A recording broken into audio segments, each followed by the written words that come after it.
Hello लोइटा, guten Abend, wie geht's?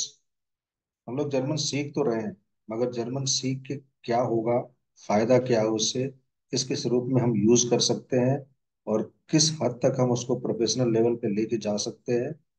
इस बात पे हम चर्चा करेंगे आज, ठीक है? फाइन, तो शुरू करते हैं। Main reasons for learning A foreign language. किसी के भी दिमाग में अगर ये बात आती है कि हम कोई फॉरेन लैंग्वेज सीखेंगे, तो उसके दिमाग में मेनली क्या क्या कारण हो सकते हैं। मेन रीजंस मेरे नज़र में ये है, आप किसी और से पूछे या कहीं नेट पे सर्च करें, आपको 10 20 50 चीजें मिल जाएंगी, 10 20 50 कारण मिल जाएंगे। मगर जो सबका जिस्ट है मेनली यही है। ट्रेवलिंग ट्रेवलिंग एक मेन पर्पस होता है। जैसे कोई किसी दूसरे देश में जा रहा है, ठीक है, तो वहाँ की लैंग्वेज अगर उसको आती है तो वहाँ घूमने में उसको आसानी होती है। चाहे वो ट्रांसपोर्ट सिस्टम को समझना हो, चाहे रेस्टोरेंट में हो, चाहे होटल में ठहरना हो, चाहे वहाँ के लोगों के बारे में कुछ जानना हो, कल्चर एंड सिविलाइजेशन के बारे में। सो ट्रेवलिंग एक मेन पर्पस होता है। मगर आज के दौर में देखा जाए तो इंग्लिश पूरे लगभग दुनिया के सारे देशों में इंग्लिश से आदमी का काम चल जाता है। किसी को इंग्लिश नहीं आती है तो थोड़ी मुश्किल होती है। कुछ कुछ देश ऐसे भी मिल जाएंगे जहाँ के लोग इंग्लिश कम जानते हैं, but even in that case practically it's not possible. और इसमें मैं आपको बिल्कुल टू द पॉइंट और कंक्रीट इंफॉर्मेशन देने वाला हूँ विदाउट एनी एग्जेजरेशन, ठीक है? तो जैसे मान लीजिए कुछ देश ऐसे हैं जहाँ पे इंग्लिश कम बोली जाती है, तो इट्स प्रैक्टिकली नॉट पॉसिबल कि वहां पे उस देश की भाषा को आप पहले सीखेंगे फिर उस देश में जाके घूमेंगे। प्रैक्टिकली हो नहीं पाता। टूटे फूटे उसी भाषा में आपको मैनेज करना पड़ता है। सो बेसिकली ट्रैवलिंग एक पर्पस होता है, मगर उसकी वजह से कोई लैंग्वेज उतना ज्यादा नहीं सीखता। ठीक है, fine, that is one reason. दूसरा होता है knowing culture and civilisation of some particular country. ये भी एक मेन रीजन होता है। जैसे वहाँ के कुछ अंदरूनी कल्चर के बारे में समझना है, because for understanding the culture of people language is the best gateway, ठीक है?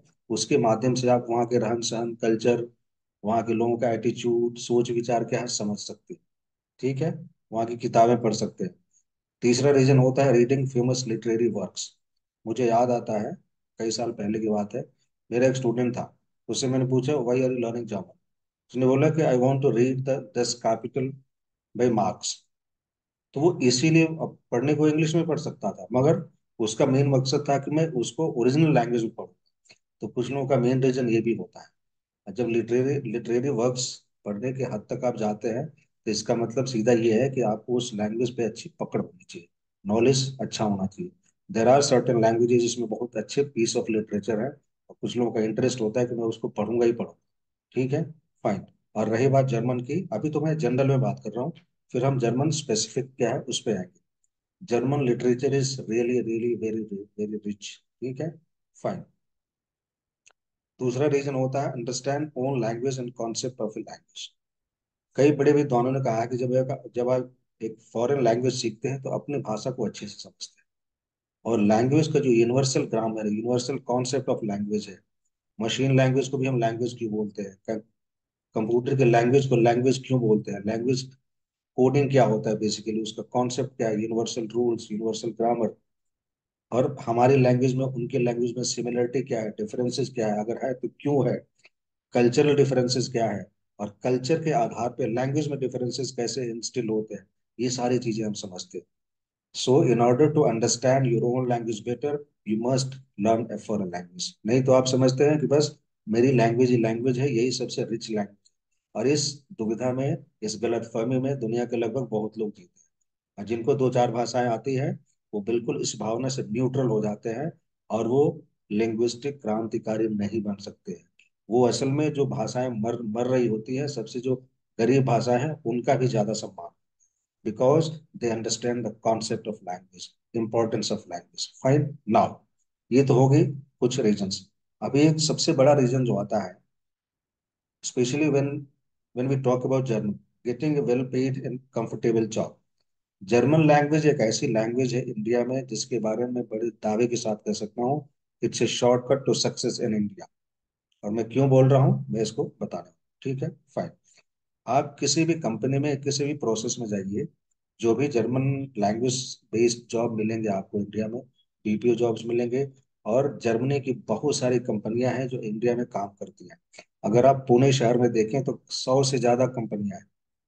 ठीक है। और जर्मन कंपनीज आपको पुणे में, मुंबई में, दिल्ली, गुड़गांव, बेंगलुरु, हैदराबाद, कोलकाता, और आज के ज़माने में अहमदाबाद में भी कुछ कंपनियां हैं जहाँ पे जर्मन जॉब्स मिलता है। ठीक है, फाइन।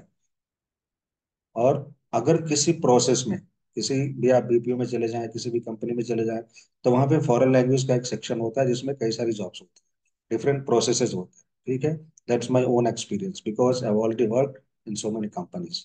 ठीक है, फाइन।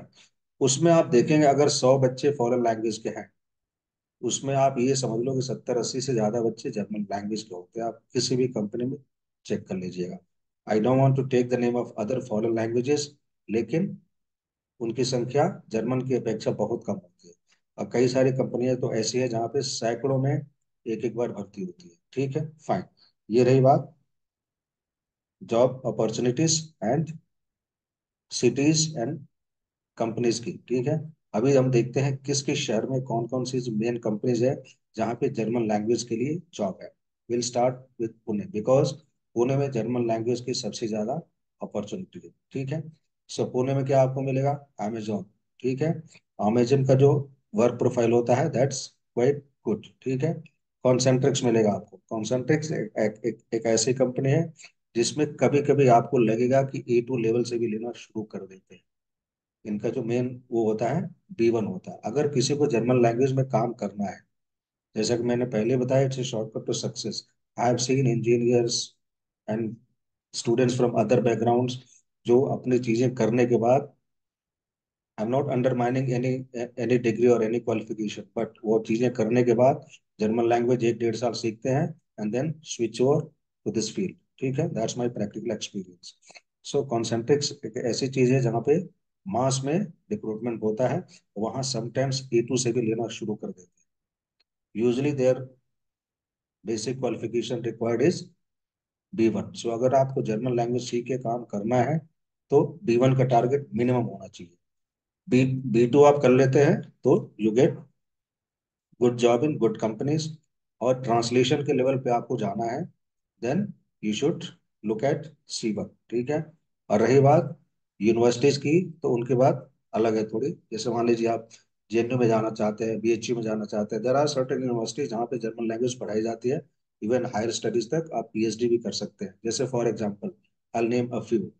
पुणे यूनिवर्सिटी है, ठीक है, जिसमें रनादे इंस्टीट्यूट दैट स्पेशली वो स्पेशल सेंटर है फॉरेन लैंग्वेज का।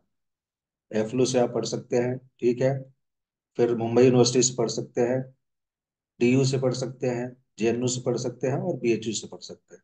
इन यूनिवर्सिटी में प्रॉपर डिपार्टमेंट है जर्मन लैंग्वेज का और अदर भी फॉरेन लैंग्वेज का, जहाँ से आप पूरा ग्रेजुएशन, MA, PhD भी कर सकते हैं। ठीक है, उसके बाद आप नेट और PhD करके you can go for lectureship. Fine. So ये हो गया एकेडमिक्स की बात। बट कॉर्पोरेट वर्ल्ड में जॉब की बात करें तो पुणे में आपको मिलेगा Amazon, Concentrix, Wipro, Accenture, Volkswagen. Volkswagen में टॉक अबाउट, सो फोक्सवागन एक तो ऑटो कंपनी है, इनका IT सेल भी होता है, इनकी IT की भी अच्छी कंपनी है। डॉइचे बैंक मिलेगा आपको, अक्सा मिलेगा, Metro Global, Mphasis, TCS, trans language, and there are many more companies in Pune जिसमें जर्मन लैंग्वेज की अच्छी खासी वैकेंसी होती है। पैकेज भी ठीक ठाक होता है। ठीक है, depending upon your level of qualification and experience. ठीक है, fine. So minimum level is B1, और ऊपर जाना है आपको तो B2 का टारगेट रखना चाहिए। फाइन। और ये चीजें आदमी सीरियसली करे तो आराम से 1 से 2 साल में कर सकता है। डेडिकेशन होना चाहिए। मुंबई में आप देख लीजिए, DHL मिलेगा, Deutsche Bank, Oracle, HCL, trans language and data mark. There are certain BPO processes. ठीक है, इसमें भी depending upon your knowledge and skill अच्छा खासा पैकेज मिलता है। बेंगलुरु में देखिए आप, अमेजोन मिलेगा, Bosch Bosch India limited, HP, Axa, they usually deal with Axa insurance. ठीक है, डॉइचे बैंक, और भी सारी कंपनीज मिलेगी। हैदराबाद में भी जर्मन का अच्छा बेस है, इनकी सबसे बड़ी बिल्डिंग है बनी, अमेजोन है, HCL है, और भी सारी कंपनीज मिल जाएंगी। दिल्ली में भी है कॉन्सेंट्रिक्स एंड सम और कंपनीज। कलकत्ता में भी मिलता है कॉन्सेंट्रिक्स एंड और भी सारी कंपनी है। आजकल अहमदाबाद में भी प्रोसेसेस जर्मन के आने लगे। सो अगर किसी कंपनी में, किसी फॉरेन लैंग्वेज डिपार्टमेंट में सबसे ज्यादा वैकेंसी अगर है तो वो जर्मन लैंग्वेज की है। And that is the reason German language India में ज्यादा सीखी जाती है। सो इसका स्कोप है और हमेशा बना रहेगा। ये क्यों रहेगा? बिकॉज जर्मन कंट्रीज से टेक्नोलॉजी हमारे देश में आती है। उनकी कंपनीज यहाँ पे काम करती हैं, जैसे BMW हो गया, फोक्सवागन हो गया, डॉयचे बैंक हो गया, अमेजोन अमेजोन हो गया। अमेजोन का बहुत सारा प्रोसेस इंडिया में आउटसोर्स्ड है। ठीक है, फाइन।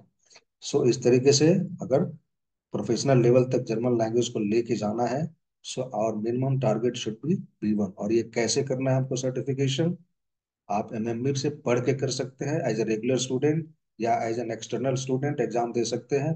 डायरेक्टली किसी भी लेवल का दे सकते हैं। ऐसा नहीं कि आपको A1 ही देना, E2 दे सकते हैं, सीधा B1 दे सकते हैं। आप तैयारी करिए, उनकी फीस भरिए, एग्जाम दीजिए, and it has the same validity and same value. ठीक है, इसके बाद से उसमें कोई फर्क नहीं है। सो इस तरीके से जर्मन लैंग्वेज को हम आगे बढ़ा सकते हैं। एक टारगेट अपना सेट करना है और सिस्टमेटिकली हमको सीखते रहना है। इसमें दो राय नहीं है कि जर्मन लैंग्वेज की डिमांड इंडिया में आज सभी फॉरेन लैंग्वेज से ज्यादा है। और इसके अलावा इंस्टीट्यूट्स भी कई सारे हैं। जैसे अभी हमने यूनिवर्सिटीज गिनाए, यहाँ पे भी ऐसा नहीं है कि सिर्फ ग्रेजुएशन और MA PhD ही होता है। They also teach from proficiency diploma, advance diploma, diploma in translation. They offer all the degrees. वहां से भी आप बेसिक से जीरो लेवल से कर सकते हैं। MMD है जो ग्योते इंस्टीट्यूट, वहां से आप कर सकते हैं जीरो लेवल से। ठीक है, A1, A1, A2, B1 B2 ऐसे करके कर सकते हैं।